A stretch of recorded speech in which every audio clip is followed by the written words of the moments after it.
कांग्रेसी नेताओं द्वारा मेरी और भाजपा की छवि की जा रही खराब। सुरेश राठौर। एक्टर उर्मिला सनावर द्वारा अंकिता मर्डर मामले में कथित ऑडियो जारी किए जाने के बाद कांग्रेस द्वारा मामले को तुल देने के बाद सुरेश राठौर एक बार फिर अपना पक्ष रखने मीडिया के सामने आए। उन्होंने कथित ऑडियो की फॉरेंसिक जांच की मांग करते हुए कहा कि अगर वे दोषी सिद्ध होते हैं तो वे जेल जाने को तैयार हैं। सुरेश राठौर ने कांग्रेस पर हमला करते हुए कहा कि कांग्रेस के नेता किस कारण उर्मिला को सुरेश राठौर की पत्नी बता रहे हैं। उन्होंने कहा उर्मिला लगातार कांग्रेस के संपर्क में है। उर्मिला कांग्रेस के टिकट पर चुनाव लड़ना चाहती हैं, इसलिए उर्मिला कांग्रेस के नेताओं के साथ मिलकर उनके साथ साथ भाजपा और भाजपा के नेताओं की छवि खराब करना चाहती हैं। उन्होंने कहा वे सरकार से मांग करते हैं कि उनके द्वारा जो भी मुकदमा दर्ज किए गए हैं उन पर कार्यवाही करते हुए उर्मिला को जेल भेजना चाहिए। जो ऑडियो उर्मिला के द्वारा जारी की गई उसकी फॉरेंसिक जांच की जानी चाहिए। अगर वह दोषी होती हैं तो जेल भी जाने को तैयार है। वहीं अपने खिलाफ वो मुकदमे पर भी सुरेश राठौर ने कहा पुलिस को जांच करनी चाहिए। अगर दोष सिद्ध होता है तो उनको जेल भेज देना चाहिए। बयान है कांग्रेस के नेता के द्वारा वार्ता की गई, उसके द्वारा जारी किया गया और भारतीय जनता पार्टी को बदनाम करने का षड्यंत्र कांग्रेस का कुचक्र है। एक ही दिन के अंदर हरिद्वार, उसी दिन केंद्रीय कार्यालय के अंदर प्रदेश अध्यक्ष द्वारा प्रेस वार्ता करना, अगले दिन देहरादून जाकर प्रेस वार्ता करना, ये पिछले 4-5 दिनों से कांग्रेस के नेताओं के संपर्क में बराबर है। उससे पहले इसने एक बार जिक्र किया था मुझे कांग्रेस रायपुर विधानसभा से चुनाव लड़ाना चाहती है, राजपुर की विधानसभा रिजर्व है।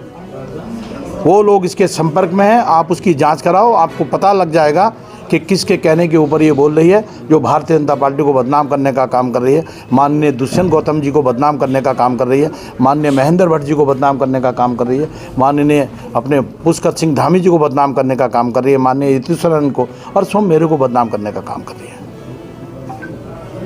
तो अब आपकी डिमांड क्या है, आपकी मांग क्या है, सरकार से क्या मांग? मैंने जो मुकदमे दर्ज कराए हैं उसमें उसकी गिरफ्तारी होनी चाहिए। जो मेरे ब्लैकमेल करती है, जिसकी पुष्टि हो गई है, जो बाकी पुष्टि रहेगी मैं उसकी पुष्टि कराऊंगा, उसको तत्काल गिरफ्तार करके जेल भेजा जाए और वो जो फैब्रिकेटेड उसकी ऑडियो है उसकी फॉरेंसिक जांच कराई जानी चाहिए। हरिद्वार और देहरादून में 2 मुकदमे कल आपके खिलाफ भी तो हुए हैं। मैं उसके लिए जांच करें, अगर मैं दोषी होऊंगा तो जेल जाऊंगा, अगर मैं दोषी होऊंगा तो उसमें जेल जाऊंगा। अगर कोई दूसरे रविदासाचार्य भी कल आए थे, वो कह रहे थे कि अब वो उनसे पूछो आप कौन रविदासाचार्य है, कौन है। कल तक मेरे चरणों में पड़ा रहता था, एक ढाबा चलाता खतौली के पास, आज भगवे कपड़े पहन के रविदासाचार्य बन जाएंगे क्या? अभी एक शब्द वो कह रहे थे, जाति जात में जात है जो केलन के पात, रविदास न मानस जुड़ सके, लो ना जात में जात। सुन लो मैं जो कह रहा हूँ गुरु रविदास जी के बारे में, और मिला लेना क्या कह रहे थे, उनको एक शब्द का पता है क्या? उसके शब्द भी अलग हैं और उनके बयान भी अलग है और उनका दोहा भी अलग है। रविदासाचार्य कहेंगे, अब बदनाम करेंगे समाज को। राठौर जी, आप तो थोड़ी कानून को मानने वाले हैं जैसे आपने बताया था अभी तो, लेकिन आपने 50 लाख रुपए दे दिए, आप कानूनी लड़ाई भी लड़ रहे हैं। अब क्या करूंगा मैं, परेशान हो गया। बच्चों को बचाना, जीवित रखना मेरे बाबू। बार बार जब पुलिस के द्वारा कार्रवाई नहीं की जा रही थी, उसको गिरफ्तार नहीं किया जा रहा था, रोज मेरी ऑडियो वीडियो जारी करती है, तरह तरह के आरोप लगाकर मुझे बदनाम करने का काम करती है, तो मरता क्या नहीं करता। मुझे अपनी फैक्ट्री बेचनी पड़ी अपनी इज्जत को बचाने के लिए और बेच कर पैसा दिया मैंने।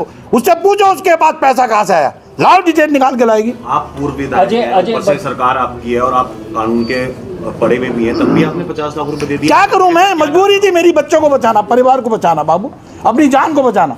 सुसाइड करूं क्या? इसके अलावा कोई रास्ता नहीं बचता मुझे सुसाइड करने के लिए। अब भी अगर सुनवाई नहीं होती तो आपने कैश कैसे दिया? मैंने निकाल के दिया बैंक से। मैं कह रहा हूँ कैनरा बैंक से निकाल के लाऊं, शिवाजी नगर से कैश दे के आया हूँ। तो सारा मामला पैसे को लेकर है, डिमांड अभी खत्म? अभी डिमांड खत्म नहीं होती, बार बार जब भी नहीं देते। कितनी डिमांड करी जा रही है? अब जो भी डिमांड होगी, बार बार जब से मेरी पत्नी यहाँ प्रेस वार्ता करके गई है तब से उन्होंने नया रूप दूसरा ले लिया। प्रॉपर्टी में भी वो हिस्सा चाह रही है क्या? अब प्रॉपर्टी कैसे प्रॉपर्टी में हिस्सा मिलेगा? वो पत्नी मुकेश शर्मा की है। अच्छा, ये जो मुकदमा हुआ है जाहिर से सरकार की मर्जी के बिना तो हुआ नहीं होगा, और FIR की कॉपी में तो आपकी पत्नी लिख रखा सरकारी कागजों में। किस पे लिखा? FIR की कॉपी किसने लिखा? जो मैं कह रहा यही तो मुझे बड़ा अपने आप से, ये कांग्रेस के नेता प्रदेश के अध्यक्ष गणेश गोदयाल जी मुझे वो तथाकथित पत्नी बोल रहे हैं। वो नहीं जानते कानून को। ये और कांग्रेसी नेता उसको पत्नी कैसे बोल रहे हैं? क्या नहीं जानते मेरी पत्नी प्रेस वार्ता करके गई है? या कोई आपका मीडिया का कोई व्यक्ति ऐसा है जो मेरी पत्नी को नहीं जानता, मेरे बच्चे को नहीं जानता, मेरी बेटी और बेटियों को नहीं जानता?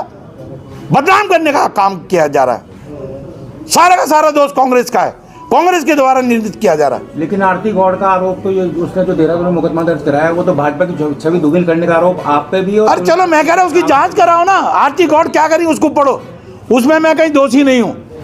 उन्होंने उर्मिला सनावर ने उसके विरुद्ध जो कार्रवाई की है, उसको जो बदनाम करने का काम किया, आरती गौड़ की छवि को जो खराब करने का काम किया, 2 साल से 3 साल से उसकी छवि को खराब करने का काम किया, एक सम्मानित जिला पंचायत सदस्य थी, उसको बदनाम करने का काम इस उर्मिला सनावर के द्वारा किया गया। उस देश के अंदर उसने मुकदमा कायम करा है।